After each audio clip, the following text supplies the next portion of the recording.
하늘에서 춤과 노래를 하는 압살라가 모든 베일을 벗어버리고 쿤달리니 에너지와 함께 삼매의 상태로 들어간 것처럼 베일이 무엇인가를 가리고 포장하는 장신구가 없을 때, 그리고 의식에 더 이상 조건이 없고 제한이 없을 때, 이름이나 나이, 성별 혹은 크기로 구분되는 생명력의 한계가 없을 때, 그래서 생명력이 스스로 우주적 자아에 머물 때, 그게 바로 쿤달리니 에너지에 있는 그대로의 모습입니다. 그곳에 머무는 순간 모든 한계에서 벗어나게 됩니다. 지금 여러분이 살고 있는 세상에서 여러분이 동일시하는 사물, 그리고 나의 것이라고 주장하는 환경이나 자격들, 이름 붙일 수 있는 것들은 스스로의 한계를 만들어서 제약시키는 것들입니다. 여러분이 소유한 것들, 과거에 경험한 것들, 그리고 하고 싶어 하고 갈망하는 것, 수용하고 있는 것, 그 모든 유한성을 지닌 것들이 주변에 있다면 그건 나 스스로를 제약시키는 나의 한계점을 만들게 됩니다. 그리고 그것이 나를 자유롭게 하는 게 아니라 나를 제약시키고 그리고 한계 짓게 한다는 걸 진심으로 이해하고 명확하게 이해해야만 합니다. 자, 예를 들어 볼까요? 조약돌을 한번 생각해 보세요. 조약돌들은 다채롭지요. 하지만 다이아몬드를 보지 못했을 때만 조약돌의 다양성이 아름답다라고 생각합니다. 다이아몬드를 보면 더 이상 조약돌이 아름답다고 생각하지 못하게 되지요. 그래서 루비를 유리 구슬 가격에 팔아버려라 라는 말이 인도에는 있습니다. 그 말은 무엇을 의미할까요? 그건 심오한 뜻을 담고 있습니다. 위대한 성자는 이렇게 말합니다.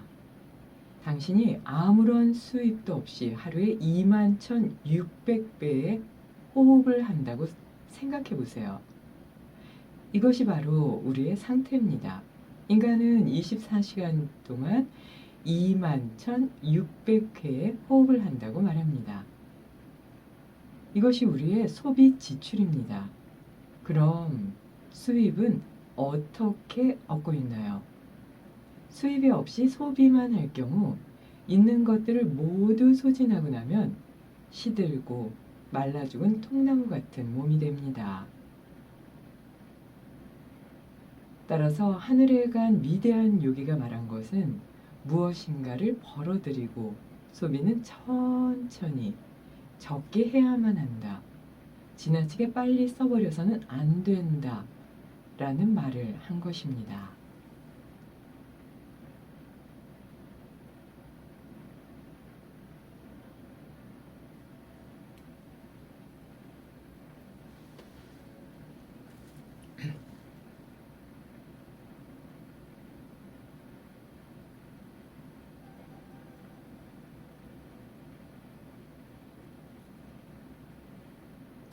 첸민의 어루 연주곡 리버스 들으셨습니다.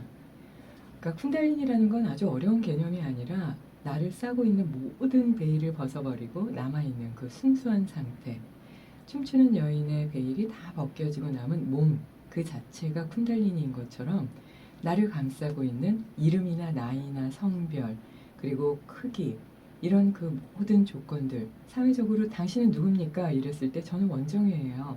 저는 BBS에서 명상 카페를 하고 있고요. 뭐 이런 것들, 나이는 52이고요. 이런 거 얘기할 필요 없다는 거거든요. 그게 나는 아니다. 이런 조건이 완전히 사라지고 그냥 그 자체로 남아있을 때, 그때 생명력이 우주적 자아와 하나 되어서 주객이 미분된 상태죠. 구분이 없는 그런 상태에 머물게 되면 그게 곧 쿤달린이다 라고 얘기합니다. 그러니까 이거는 그냥 한계에서 벗어나서 있는 그대로 아주 자유롭게 움직일 수 있을 때 그때 활성화되는 에너지다. 이렇게 보시면 될 것 같고요. 이게 나야 하는 환경이나 자격들, 그거는 나를 한계짓기 때문에 본질적인 나의 모습, 우주와 하나 되어서 자유롭게 그리고 즐겁게 삶을 살아가는 모습과는 전혀 다르기 때문에 그렇게 환경이나 자격들, 그게 나다 하는 그런 한계점을 만들지 말아라. 그러시면서 소유한 거, 그리고 과거에 경험한 거, 난 이걸 진짜 원해 하는 이 세 가지, 이런 것들을 모두 다 정리해야 된다. 거기서 벗어나야지만 쿤달리니 에너지, 본질적인 생명 에너지가 활성화돼서 결국은 깨달음까지 나아갈 수 있다라고 말씀하고 계신데요. 이거는 꼭 쿤달리니 뿐이 아니라 모든 수행에서 얘기하죠.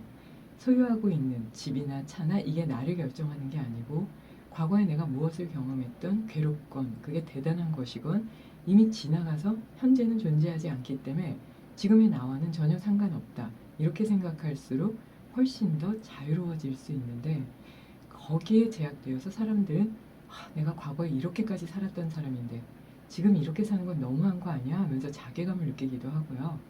과거엔 이랬지만 난 이렇게 대단해 하면서 자만심을 느끼게 되기도 하기 때문에 스스로를 괴롭게도 하고 제약시키기도 하죠. 이런 부분에 대해서 말씀하시면서 이제 그 조약돌의 예를 들어주기도 하셨는데요. 무엇보다 가장 중요한 건 21,600번의 호흡을 한다. 이건 티베트 불교에서도 강조하는 바죠. 근데 이거는 내가 하루 소비하는 양인데 그럼 21,600번에 해당하는 수입을 얻어야 되는데 그걸 잘 하고 있는가? 수입은 어떻게 어디에서 받아들이고 있는가 하는 걸 그 하늘에 간 요기, 위대한 성자라고 하는 그 요기가 계속 말하고 있다라는 데까지 말씀해 주셨는데요. 계속해서 스와미 베다의 쿤달리니 만나보겠습니다.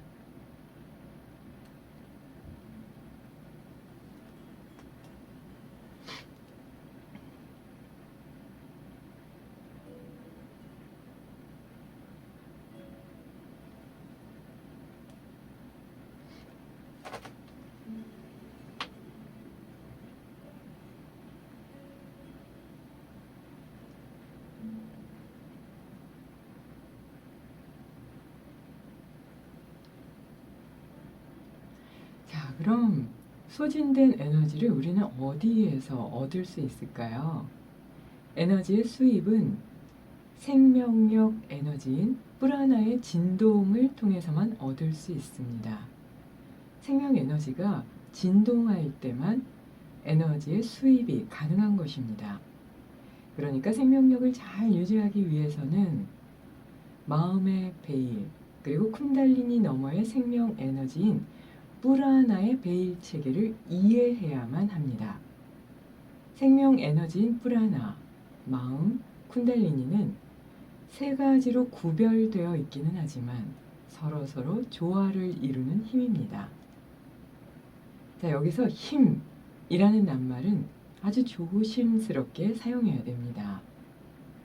생명 에너지인 프라나는 신체 내에는 직접적으로 흐르지는 않습니다. 프라나는 마음을 통해서 흐릅니다. 그러니까 마음이 생명 에너지에 직접적인 영향을 주는 것입니다. 겹겹이 층을 이룬 마음의 층을 모두 통과해야지만 쿤달리니에 도달하게 됩니다. 그리고 그건 아주 긴 여정이지요.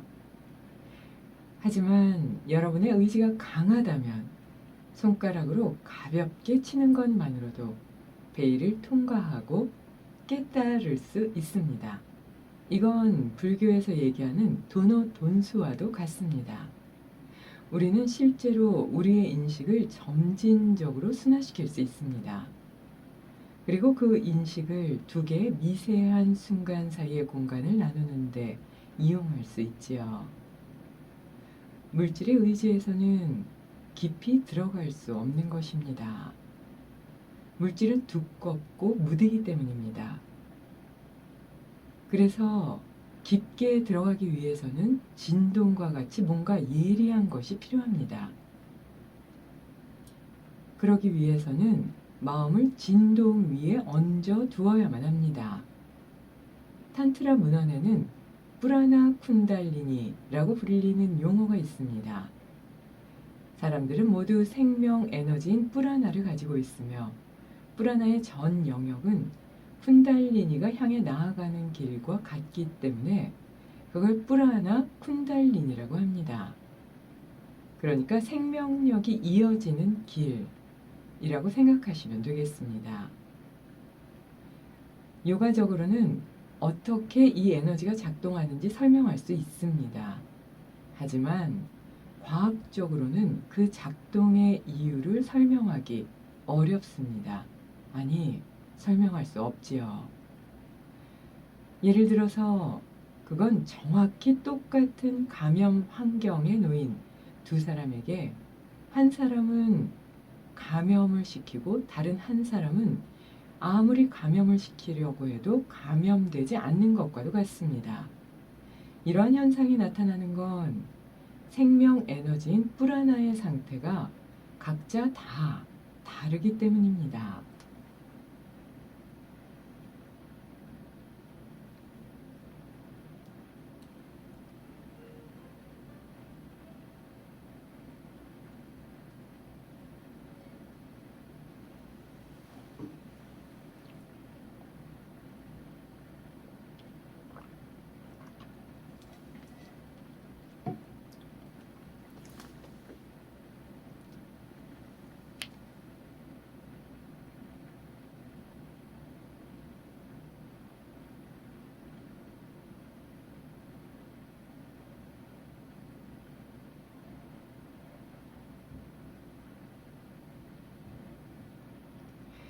막 단어가 쿤달리니, 뿌라나, 베일체계 막 이러니까 어렵다 이렇게 느껴지실 수 있을 것 같아서요. 아주 좀 간단하게 직접적인 수행과 함께 연결시켜 볼까 하는데요. 그러니까 간단하게 정리해서는 생명 에너지라고 하는 그 뿌라나라는 건 신체에 내재되어 있지 않고 마음의 체계에 직접 연결된다. 이렇게 말씀하셨는데요. 오로지 우리가 에너지 수입을 얻을 수 있는 건 이 뿌라나 때문이다 라고 하셨잖아요. 그러니까 결국은 마음을 통해서만 에너지가 내 안에 고요하게 머물 수 있고 그거를 저장할 수 있다 라고 말씀하신 거죠. 그러니까 마음이 아프면 병도 들게 되고 직접적으로 뭐 암이 온다거나 두통이나 위장장애나 이런 게 오기도 하잖아요.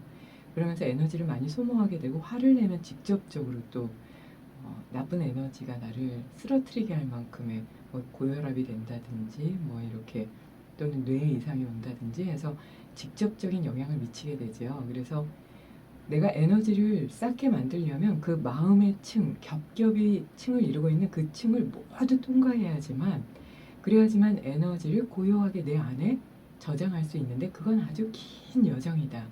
근데 그 겹겹이 쌓인 층을 통과해야지만 대우주와 만나는 삼매될 수 있는 그 쿤달리니 순수 에너지와 만나게 되기 때문에 마음을 덮게 되는 앞에 말씀드린 여러 가지 조건이나 난 이런 사람이야 하는 뭐 외적인 것 또는 직접적인 사물이라든지 아니면 명예라든지 이런 것들을 다 통과해서 그것이 부처님이 말씀하신 찰나생멸하는 것이고 재행이 다 무상하다는 걸 직접적으로 이해할 때 그때 마음의 에너지도 쌓이고 실질적으로 21,600번의 숨을 통해서 나간 에너지를 내 안에 저장할 수가 있는데 이거는 손가락을 아주 가볍게 치는 것만으로도 베일을 통과해서 깨트릴 수 있다고 하셨거든요. 그러니까 이게 도노돈수와 맞닿아 있다 이러셨는데 이거 별거 아니야. 난 이거의 소유욕을 다 버릴 거야. 난 그게 아니라 더 순수한 부처님이 말씀하신 불성 그 자체지 라고 생각하게 되면 그 베일들은 하나도 의미가 없어지잖아요. 그리고 생각으로 만들었기 때문에 생각이 무너지는 바로 그 순간 1초도 안 되는 순간 완전히 사라져 버린다 하는 말씀과 맞닿아 있는 게 아닌가 싶어요. 그래서 손가락을 가볍게 탁 치면 그냥 그 마음의 베일을 다 통과해서 순수한 나와 만날 수 있다 이렇게 말씀하셨거든요. 그리고 그렇지 않더라도 점진적으로 노력하면서 순화시킬 수도 있다 이렇게 말씀하셨는데요. 근데 그 베일의 층을 들어갈 때는 두껍고 무딘 물질 가지고는 들어갈 수가 없고 진동처럼 아주 예리한 그러니까 호흡이라든지 밝은 마음의 빛이라든지 이런 것들만이 가능하다라고 말씀하셨습니다. 근데 이런 거는 요가적으로는 그 작동 원리를 이해하고 설명할 수 있지만 자연과학으로는 그거를 설명하기 어렵다. 이건 마치 똑같은 감염 환경에서 어떤 사람은 감염이 되고 안 되는 것과 같이 똑같은 환경이고 그 환경이 바뀐 건 아니지만 과학적인 잣대를 대면 이해할 수 없고 요가적인 잣대를 대면 완벽하게 체계적으로 이해하게 된다. 이렇게 말씀하셨는데요.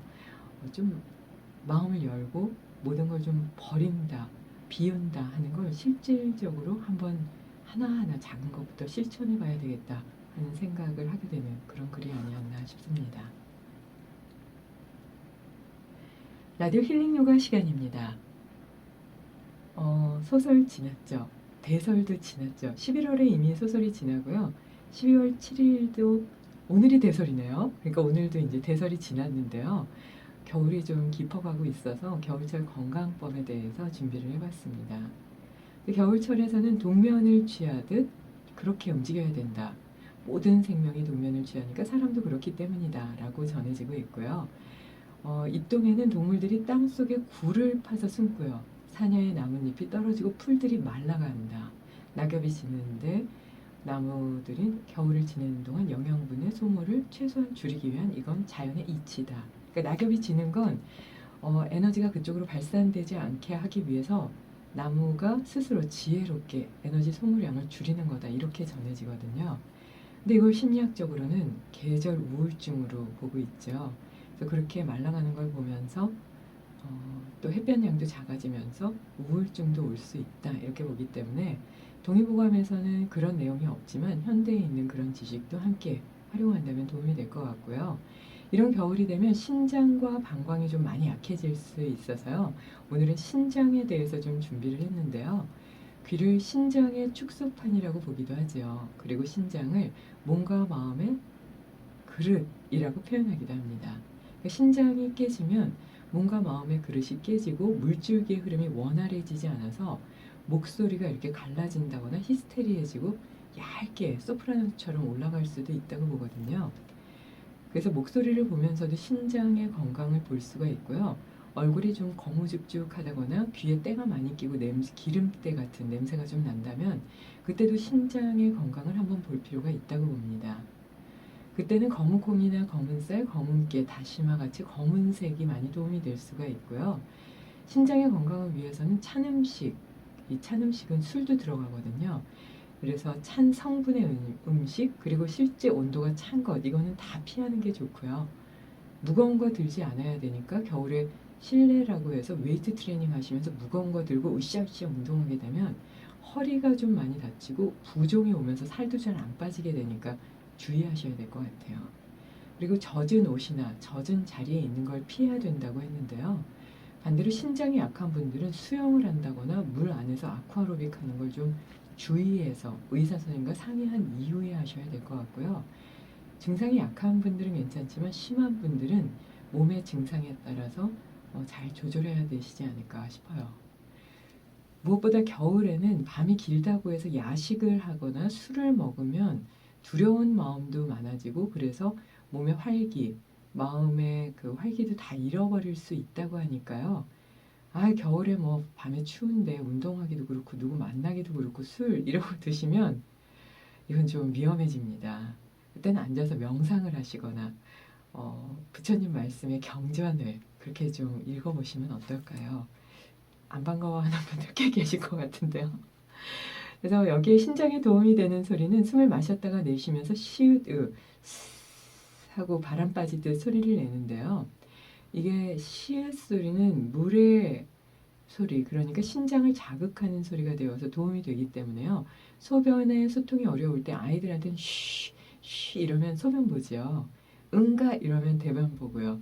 그래서 소리에 따라서 힘이 들어가는 장기의 그 부위 자체가 다르기 때문에 소리를 한 3번에서 7번만 내셔도 우선은 신장 쪽에 자극이 올 수 있으니까요. 신장이 약한 분들은 좀 자주 해보시면 좋고요. 그 다음 양손을 하복부에 얹어서 이응 우 해서 우 하고 소리를 내게 되면 하단전 쪽에 기운이 모이면서 신장에도 도움이 될 수 있다고 봅니다. 이외에도 취 소리가 도움이 된다. 치읓, 우, 이 소리, 취 소리가 신장의 기운을 활성화시킨다 하는 이론도 있으니까요. 스 또는 우 또는 취 소리를 시간이 날 때마다 하시고 머리가 좀 어지러워질 때까지 그렇게 좀 해보신다면 도움이 될 수 있고요.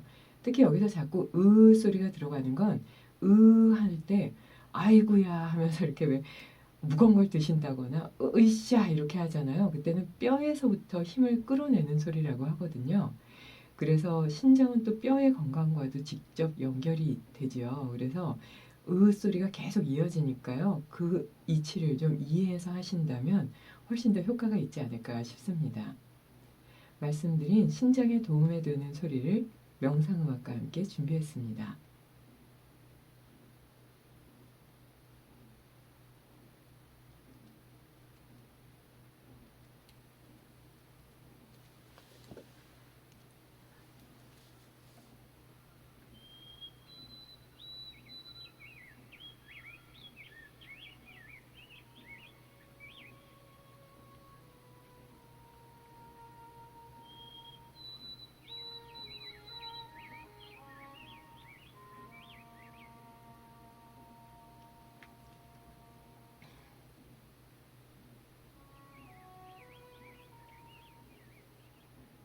신장의 건강이 우려되실 때는 자리에 편안하게 앉아서 머리와 골반이 일직선이 되게 한 상태에서 양손 바닥을 하복부에 얹어 보세요.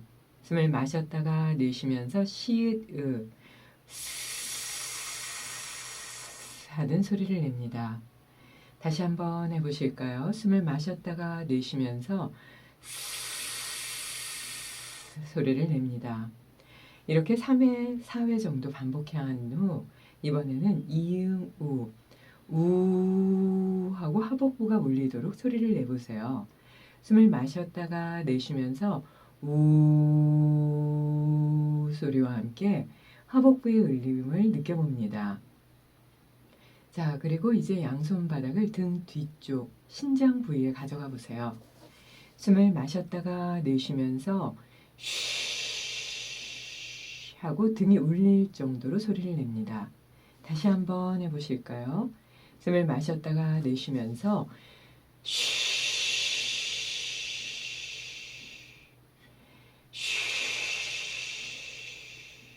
하고 소리를 냅니다. 그리고 자리에 편안하게 앉아서 항문괄약근과 소변 부는 부위를 같이 조인 상태에서 등 뒤를 여러 번 위아래로 부드럽게 마사지합니다. 등 뒤가 열이 날 때까지 자극해 보세요. 그리고 등이 편안해지면 자리에 앉아서 생각으로 만든 두려움에 대해 하나하나 정리해 보세요. 그리고 두려움의 근저에 이기적이거나 어두운 마음은 없는지 점검하면서 정리하는 명상의 시간을 가져보세요.